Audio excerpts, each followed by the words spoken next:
Europe 1. Le grand direct des médias, Jean-Marc Morandini. Et vous le savez, c'est la rentrée. Comme à chaque rentrée, on fait un tour d'horizon des programmes des chaînes pour la saison à venir. Cette année, on a décidé de s'occuper également de la TNT qui prend de plus en plus de place après Énergie 12 la semaine dernière. Voilà donc W9 qui nous présente sa grille de rentrée avec le directeur général de la chaîne, Jérôme Foucret. Bonjour. Bonjour Jean-Marc. Merci d'être en direct avec nous sur Europe 1. W9 fait sa rentrée. D'abord, ça fait quoi d'être dépassé par D8 ?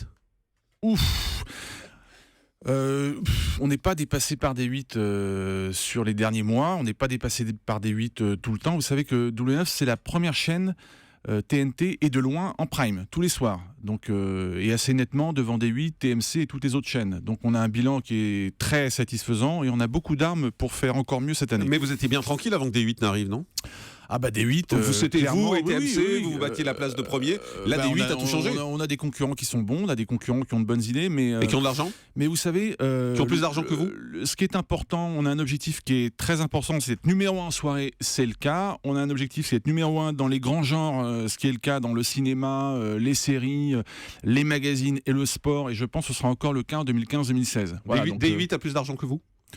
Je ne sais pas. C'est ce qui fait leur force. C'est pas forcément mon sujet. Et encore une fois, on a des objectifs qui sont tenus, qui sont bons. Et W9, comme je vous l'ai dit, est numéro 1 en soirée. C'est ça notre objectif. Numéro 1 sur les cibles commerciales.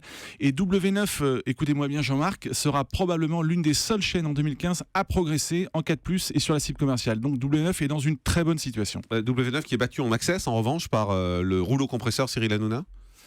W9 est battu en access par Cyril Hanouna. Oui, on peut pas être leader sur toutes les cases. Je vous ai dit qu'on était numéro 1 en soirée. C'est pas une priorité l'access ? Mais bien sûr que si, c'est une priorité. Et d'ailleurs, on est juste derrière et on a un programme aujourd'hui qui le challenge de façon plutôt efficace sur les cibles commerciales aussi. Donc on est dans une situation qui est plutôt très favorable. Comment vous définissez W9 ? C'est une chaîne généraliste ? W9, c'est une chaîne généraliste, un peu plus jeune qu'M6, donc pour les moins de 50 ans, comme on dit. Voilà, qui s'intéresse à tous les genres de programmes, que ce soit le magazine, le cinéma, les séries, la télé-réalité, vous l'avez dit, le sport. Et vous savez qu'on a connu de grands succès avec le sport au mois de juin, puisque W9 a battu le record historique de la TNT en juin dernier avec 4,1 millions de téléspectateurs. On l'avait souligné à l'époque, bien évidemment. W9 est lié à M6. Est-ce que c'est pas un problème, justement, d'avoir M6 dans le groupe, comme M6 qui est prioritaire ? On sent bien que quand quelque chose marche sur W9, en général, M6 le récupère. Quand ça marche pas sur M6, il envoie sur W9. Pas du tout, c'est une force.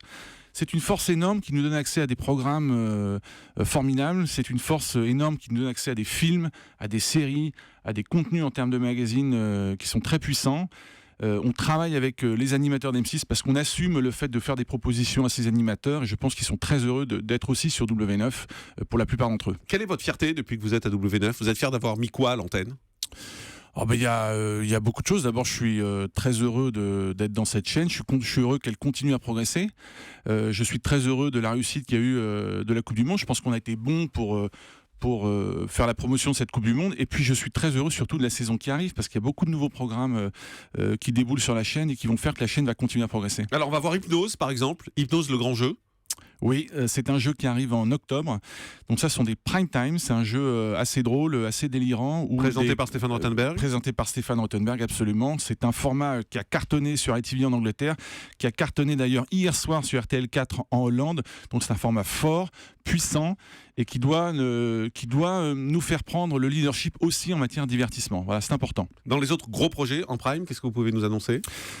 En prime, on peut annoncer des séries, parce qu'il y a des séries très puissantes qui arrivent sur W9, et je vais en citer une, c'est Empire, qui va arriver au cours de l'automne, qui est une série dont on va beaucoup parler, qui est une grande saga familiale sur fond industrie musicale, une série qui a connu un succès d'audience et d'image assez fabuleux sur Fox aux États-Unis au printemps. Et puis évidemment du sport. On est muant dans le sport, on va le rester cette année avec l'Europa League.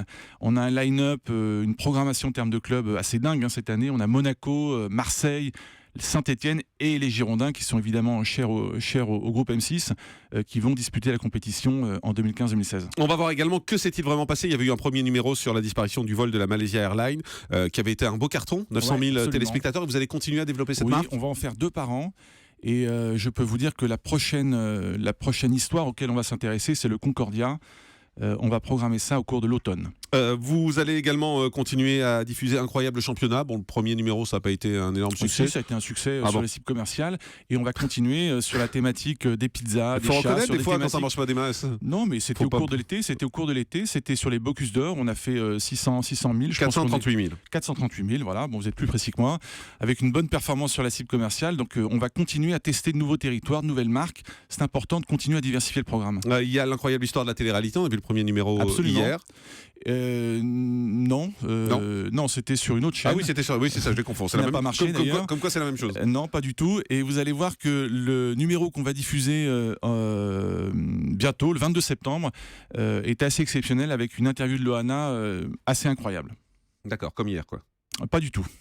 Non, une interview qui est beaucoup plus fouillée, qui est beaucoup plus longue et qui est extrêmement touchante. Vous comprenez que pour les téléspectateurs, vous voyez, mais moi je me suis trompé sur cette affaire. C'est compliqué quand on retrouve un peu la même chose partout, non ? Non, je pense qu'il y a un traitement différent. J'ai vu l'émission d'hier et j'ai vu l'émission que nous allons programmer. Et la vôtre est meilleure. La nôtre est meilleure, elle est plus complète, elle est plus amusante. Un projet de fiction pour remplacer Soda, c'est un bruit qui court avec Jamel Debbouze, c'est vrai ? Vous êtes bien informé, Jean-Marc, comme d'habitude. Alors Soda, d'abord, ça marche très bien. Une fiction française le week-end qui permet à W9 d'être leader tous les week-ends de 17h à 20h. Et il y a même pas un projet d'ailleurs, il y a une nouvelle fiction française qui arrive le week-end au cours de l'automne, produite par Jamel Debbouze, qui s'appelle La Petite Histoire de France. Et ce sera quoi ? Eh bien, c'est une fiction qui va revisiter avec des petits modules d'humour de grandes périodes de l'histoire de France. Et vous allez voir, c'est exceptionnel. C'est produit par Jamel et on vous en dira plus dans quelques semaines. Un mot sur les animateurs, animatrices de W9. Karima Charny a quitté W9. Vous la regrettez ? Non, on regrette personne. Moi, ce qui m'intéresse, c'est ceux qui sont... Vous regrettez personne ? Non, moi, ce qui m'intéresse, c'est ceux qui sont restés et ceux avec lesquels on travaille.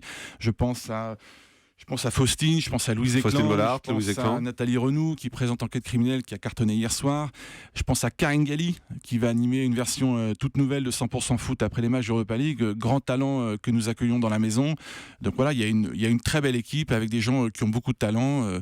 Voilà, maintenant pour ceux qui nous ont quittés, je leur souhaite bonne route. Et puis, Sidonie Bonnec qui est partie sur France 5 ? Mais elle a fait un choix qui est personnel. Je regrette parce que c'est une fille qui a beaucoup de talent et que j'aime beaucoup. Elle, vous la regrettez, Karima Charny, non ? Non, c'est pas la question. Écoutez, moi, je travaille avec ceux qui sont là. Ce qui m'intéresse, c'est Karine, c'est Stéphane, c'est Louis, c'est Jérôme, c'est Nathalie, c'est Faustine. On a beaucoup de projets, beaucoup d'ambitions avec ces animateurs. Aujourd'hui, qu'est-ce que vous aimeriez qu'on dise de W9 ? Que c'est une chaîne innovante ? Que c'est une chaîne puissante, que c'est une chaîne créative, que c'est une chaîne qui marche. Ce qui me semble être la réalité.